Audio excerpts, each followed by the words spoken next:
Hai, welcome back to my YouTube channel Graveler. Di video kali ini gue bakalan ngasih sharing-sharing santai tentang masalah relationship lagi, yang sebenarnya kalau dipikir-pikir udah ada beberapa part sih di video-video gue sebelumnya juga. Tapi untuk yang ini mungkin gue bakalan ngebahasnya secara dari sudut pandang yang berbeda ya. Oke, sharing-sharing santainya seperti apa? Tolong kalian klik dulu tombol like, subscribe, share, dan komennya ya. Makasih. Oke, untuk kali ini gue bakalan sharing-sharing santai tentang penyebab kenapa wanita itu tidak bisa lepas dari pria toksik. Oke, kenapa sih ada gitu ya wanita-wanita yang sulit banget lepas dari pria yang toksik?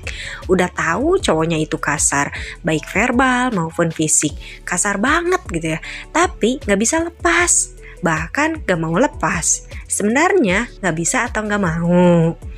Kalau yang gue lihat dari pengalaman gue mendengarkan curhat cewek-cewek yang bucin itu singkatan dari budak cinta ya. Rata-rata ada suatu kesamaan dari cowok-cowoknya itu. Biasanya cowok-cowoknya itu kasar, keras, toksik. Tapi cowok itu memiliki sisi romantisnya juga, sisi perhatiannya juga. Jadi ya kayak si cowok itu punya dua sisi kepribadian yang berbeda lah. Sebenarnya kalau mau melepas orang yang jahat sekalian gitu, jahatnya mentok, sebenarnya gampang. Jadi kalau misalnya cowok kalian itu keras, jahat banget, mentok banget gitu ya, jahatnya tuh setan aja minder kayaknya tuh sama dia, setan aja kalah jahat sama dia gitu. Kalau itu gampang ngelepasinnya. Tapi yang susah itu kalau misalkan si cowok toksik itu juga ada sisi romantisnya.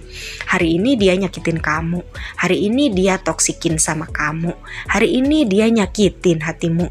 Besok atau nanti sore dia bisa ngemis-ngemis, minta maaf, bilang bahwa gak bisa hidup tanpa kamu, mohon minta kesempatan lagi. Dia janji mau berubah. Itulah yang berat gitu. Dua sisi itu bermain bergantian. Kalau gak jahat, jahat sekalian. Kalau gampang ya gak perlu ngajarin lah. Kamu terlepas dari orang yang jahat, yang kayak gitu ya, orang yang bener-bener jahat gitu. Gak perlu gue ajarin juga karena gampang lah lepas dari orang kayak gitu ya.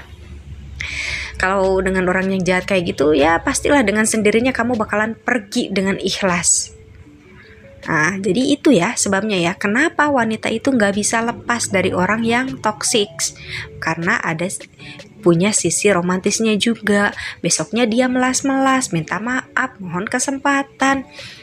Oke, gini ya, kita itu bukannya tidak mau memberikan orang kesempatan. No, tidak seperti itu.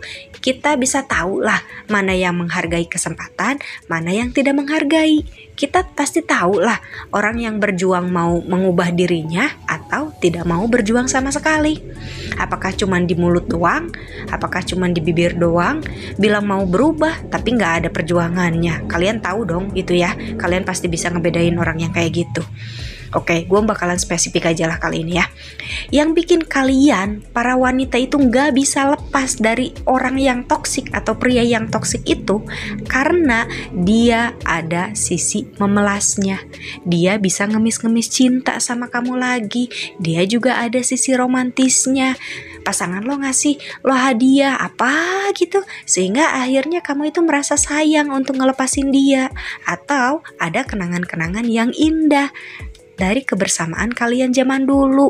Ada momen-momen yang indah dulu sering bersama dengan dia. Di mana gitu, jalan-jalan kemana kek, ke pantai kek, ke danau, ke hutan, naik gunung, dan macam-macam lah.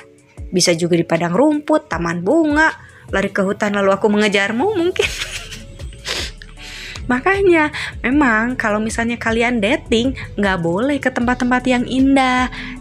Karena nanti kalau misalnya udah putus sama dia, tempat-tempat itu udah gak indah lagi. Karena ingatannya dia terus, terngiang-ngiangnya ya dia terus, kenangan-kenangannya ya kenangan dia terus. Jadi yang sebenarnya bikin kalian gak bisa move on itu adalah kenangan, memori. Kamu gak bisa move on dan soal mengumbar cinta gitu ya. Ayo, oke, jujur aja lah. Kita kadang-kadang gak bisa move on loh. dari seseorang itu karena dia dulu terlalu sering mengumbar cinta, mengumbar kata-kata manis, mengumbar kata-kata sayang. Aku sayang kamu, aku gak bisa hidup tanpa kamu, kaulah segalanya bagiku, pret. Padahal kenyataannya gak kayak gitu ya. Nah, kata-kata manis itu yang akhirnya itu terngiang-ngiang di dalam pikiran kalian gitu, dalam tanda petik meracuni alam bawah sadar kalian lah. Sekarang apa yang gue permasalahin gitu ya, yang sekarang gue permasalahin adalah bukan karena dia punya dua sisi kepribadian yang antara toksik dan juga romantis ya. Dia memang ada sisi baiknya. Kalian pasti banyak kenangan manisnya, betul, itu gak bisa dipungkiri. Dia kadang mungkin masih suka ngemis-ngemis kesempatan, dia minta berubah, dia minta maaf. Oke, kita hargai. Tapi kalau ini konteksnya belum menikah, sebaiknya cara kamu menghargai adalah dengan cara kamu memberikan dia kesempatan sebagai sahabat. Oke, jika kalian belum menikah, gue ulangi lagi ya. Jika kalian belum menikah, pasangan kalian itu toksik dan kalian belum menikah, sebaiknya cara kamu menghargai itu adalah dengan cara kamu memberikan dia kesempatan sebagai sahabat, bukan lagi sebagai calon suami. Beda ceritanya kalau sama teman ya, sama sahabat kita akan terus memberikan kesempatan. Tapi kalau untuk calon pasangan, calon suami, tentu tidak bisa. Kenapa nggak bisa? Karena sebentar, berisik. Kenapa nggak bisa Kenapa nggak bisa dimaafin kalau misalnya dia mau jadi calon suami kita? Nah, jawabannya adalah karena menikah itu urusannya bukan cuma 1 atau 2 hari doang, bukan untuk beberapa bulan, sekian tahun. Ini ceritanya itu menikah kan untuk seumur hidup ya, pengennya ya. Untuk yang seumur hidup itu gak bisa main-main, gak bisa yang gak cocok dicocok-cocokin, yang gak nyaman dinyaman-nyamanin. Oke, gak bisa ya gelis ya. Oke, gak bisa.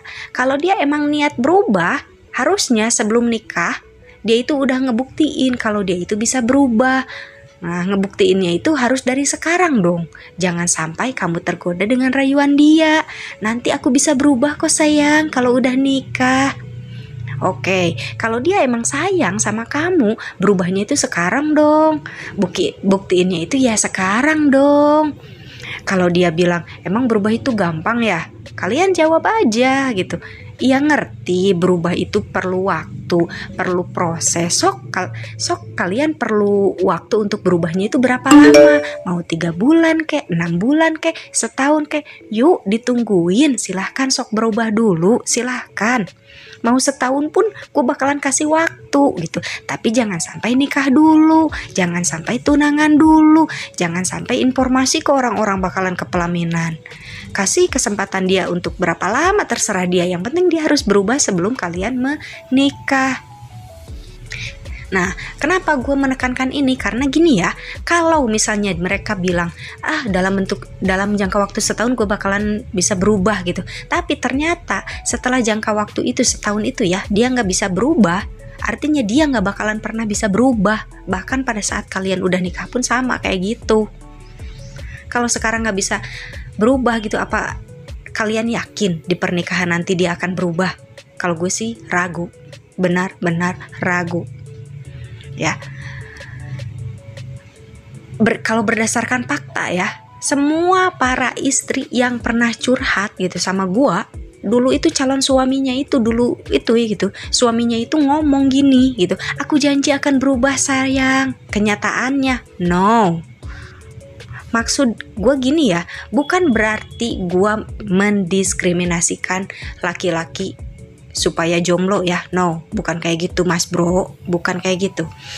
Kalau misalnya kalian para laki-laki merasa kalian itu kasar atau keras, kayak sering menyakiti calon istri kalian, pasangan kalian, jangan mengangkat sebuah pembenaran kalau itu tuh hal yang biasa. Orang tua aku juga gituin aku kok dulu. Ini memang cara aku kok, atau aku tujuannya baik kok, sebenarnya aku kasar itu tujuannya baik.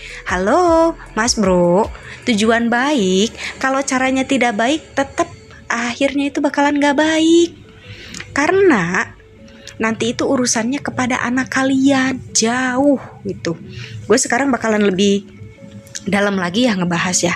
Kalau misalnya kamu itu masih keras sama istrimu, sama anakmu gitu ya, anak itu pasti bakalan terluka. Dan khawatirnya anak kamu kelak itu akan menjadi orang keras berikutnya, seperti kamu, kayak kamu, penerus, orang toksik selanjutnya. Oke. Gua pernah bertemu dengan laki-laki toksik. Ada beberapa laki-laki toksik gitu. Gue bener-bener respect banget sama mereka gitu. Kenapa? Karena dia itu ngaku kalau dia itu udah mau nikah. Cuman dia itu tahu kalau dia itu orangnya itu keras gitu. Si cowoknya itu dia itu menyadari kalau dia itu orangnya itu keras gitu, toksik gitu. Suka main kasar. Kalau lagi ngomong kerasnya keras banget gitu. Dan itu dia itu nirunya itu dari bapaknya gitu. Kalau dia ngomong itu suka nyakitin perasaan dan itu menyadari gitu. Tapi di dalam lubuk hatinya itu dia itu nggak mau sifat itu menurun kepada anaknya, dan juga dia melakukan itu kepada calon pasangannya. Sehingga akhirnya dia itu sebelum nikah dia itu mengikuti training, konseling untuk masalah emosi. Nah itu orang-orang yang kayak gitu keren banget gitu, karena kita udah bener bisa melihat usaha dari dirinya sendiri untuk berubah gitu. Kita hanya tinggal memberikan waktu untuk proses dia berubah. Nah gitu. Yang kayak gitu itu keren banget loh. Wahai para pria di muka bumi ini, apapun keadaan kalian, kami para wanita semua itu menerima gitu ya. Kalau kalian minat dan serius mau berubah, untuk berubah itu harus ada cara-caranya, kelihatan usaha-usahanya, gak cuma ngomong doang. Apapun gitu, gue percaya gitu. Kalau cuma modal niat doang ya gak bakalan bisa. Kalian itu mau bersihin badan kalian, tapi cuma niat, mandinya gak mau, bersihkan dirinya juga gak mau, gosok gigi gak mau, cuma niat doang, bakalan bersih gak? Ya kagak lah. Gak ada usahanya sama sekali. Oke, jadi gini ya, para nona-nona dan wanita-wanita bucin, budak cinta, yang merasa bahwa kenapa ya gue itu gak bisa lepas gitu dari cowok gue gitu. Mungkin kali jodoh kali ya. Bukan jodoh, bukan soal itu Neng. Bukan, no. Hal itu tuh terjadi karena sudah terlalu banyak kenangan indah, sehingga alam bawah sadar kalian itu menyayangkannya gitu. Sayang, kalau kenangan-kenangan indah itu kalian lepaskan, banyak kebahagiaan bersama dia dulunya.